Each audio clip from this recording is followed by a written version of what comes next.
ये हैं हमारे सोनम वांगचुक सर, जिनके बारे में जानने लायक अनगिनत बातें हैं।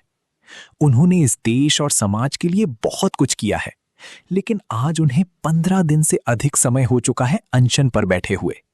उनकी तबीयत लगातार बिगड़ती जा रही है। अब उनसे ठीक से खड़ा भी नहीं हुआ जा रहा। फिर भी वे उन लोगों के अधिकारों और बेहतर शिक्षा के लिए अपनी आवाज बुलंद कर रही हैं।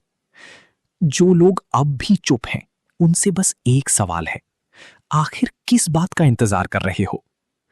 अगर आपको लगता है कि उनकी आवाज सुनी जानी चाहिए, तो 20 जुलाई को जंतर मंतर से संसद तक निकलने वाले मार्च में शामिल होकर उनका हौसला बढ़ाइए। जब हम सब अपने घरों से निकलेंगे और एकजुट होकर खड़े होंगे, तभी एक देशभक्त की आवाज और भी बुलंद होगी। उनकी आवाज को दबने मत दो।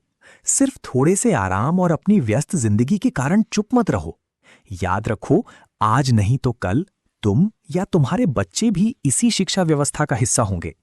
अगर आज हम अपनी आवाज नहीं उठाएंगे, तो आने वाली पीढ़ियों को भी इसी व्यवस्था का सामना करना पड़ेगा, और हमें भी इसी का सामना करना पड़ रहा है।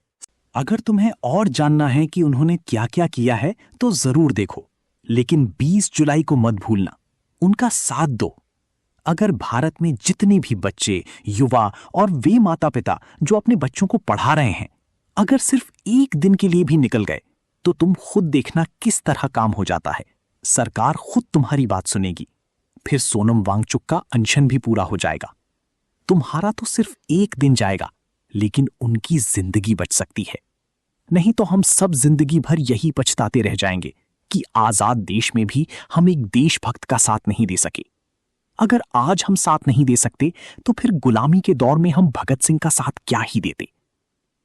सुनिए उनकी अपनी आवाज में किस तरह वे हम सभी से पुकार कर साथ देने की अपील कर रहे हैं। देश भर से सैकड़ों लोगों ने मुझे मैसेजेस भेजे हैं कि मैं अनशन तोड़ दूं, कुछ खा लूं, और मेरे लिए भी ये बहुत आसान बात है। मैं चला जाऊंगा, खाता पीता रहूंगा, मगर क्या इससे रिया और आकांक्षा जैसे 20 बच्चों ने जो आत्महत्याएं की हैं, वो रुक जाएंगे?